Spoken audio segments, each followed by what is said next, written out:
వార్షికోత్సవం సందర్భంగా Meenakshi test tube baby centre Guntur నందు ఐవీఎఫ్ ట్రీట్మెంట్ పై 40 to 50% రాయితీ.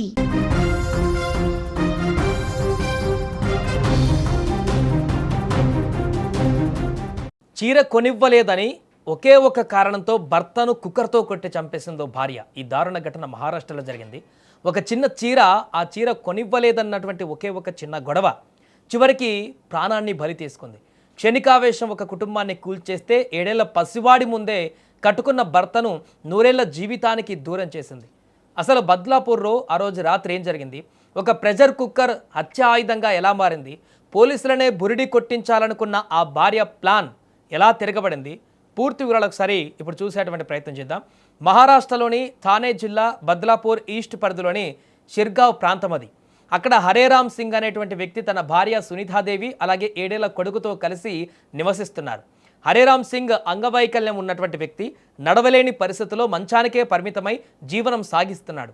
సంసారం అన్నాక గొడవలు సహజమే. వీరి ఇంట్లో కూడా తరచూ అలాంటి చిన్న చిన్న విషయాలకే ఘర్షణలు జరుగుతుండేవి. కానీ మంగళవారం సాయంత్రం జరిగిన ఆ గొడవ మాత్రం ఎవరూ ఊహించని దారుణానికి దారితీసింది. సంఘటన జరిగిన రోజు సాయంత్రం సునీతాదేవి తన భర్త హరేరామ్ సింగ్ను ఒక కొత్త చీర కొనివ్వమని అడిగింది. ఆర్థిక ఇబ్బందుల వల్లనో లేకుంటే ఇతర కారణాల వల్లనో హరేరామ్ సింగ్ ఇప్పుడు కొనివ్వలేనంటూ నిరాకరించాడు. అంతే. ఆ చిన్న మాట పట్టింపులతో ఇద్దరి మధ్య మాట పెరిగింది. కోపం కట్టలు తెంచుకున్న సునీతాదేవి నిమిషాల వ్యవధిలో రాక్షసిగా మారిపోయింది. వంటగదిలోకి వెళ్ళి బరువైనటువంటి ప్రెషర్ కుక్కర్ తీసుకువచ్చి మంచంపై ఉన్నటువంటి భర్త తలపైన బలంగా బాది కొట్టింది. హరేరామ్ సింగ్ అంగవైకల్యం ఉన్న వ్యక్తి కావడంతో ఆమె దాడి నుంచి తప్పుకోలేకపోయాడు, అలాగే తిరగబడలేకపోయాడు. కుక్కర్ దెబ్బకి కింద పడిపోయినటువంటి భర్తను ఆ తర్వాత గొంతు నులిమి అత్యంత దారుణంగా హత్య చేసింది సునీతాదేవి. హత్య జరిగిన తర్వాత సునీతాదేవి చాలా తెలివిగా పోలీసులను, స్థానికులను తప్పుదోవ పట్టించడానికి ఒక కొత్త నాటకం కూడా మొదలుపెట్టింది. తనకేమీ తెలియదన్నట్లుగా నాటకం ఆడుతూ పోలీసులకు సమాచారం అందించింది. ఎవరో వచ్చి దాడి చేశారన్నట్లుగా సీన్ని క్రియేట్ చేసేటువంటి ప్రయత్నం చేసింది. కానీ సీన్లోకి వచ్చిన బద్లాపూర్ ఈస్ట్ పోలీసులు క్రైమ్ సీన్ను పరిశీలించి అనుమానం వ్యక్తపరిచారు. సరిగ్గా అదే సమయంలో కేసులో ఊహించని మలుపు తిరిగింది.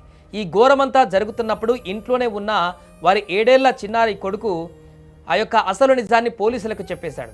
కళ్ళ ముందే తల్లి తండ్రిని కుక్కర్తో కొట్టి గొంతు నులిమి చంపడం చూసిన ఆ పసివాడు ఇచ్చిన సాక్ష్యం పోలీసులకు కీలక ఆధారంగా మారింది.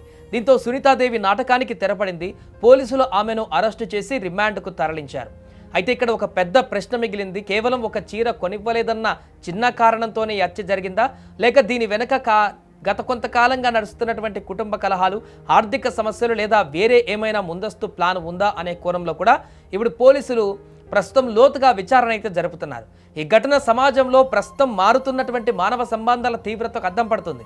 క్షణికావేశంలో తీసుకున్న నిర్ణయాలు ఎలా ఒక కుటుంబాన్ని నాశనం చేస్తాయో, ఒక పసివాడి భవిష్యత్తును అంధకారం చేస్తాయో ఈ ఘటన మరొకసారి నిరూపిస్తుంది.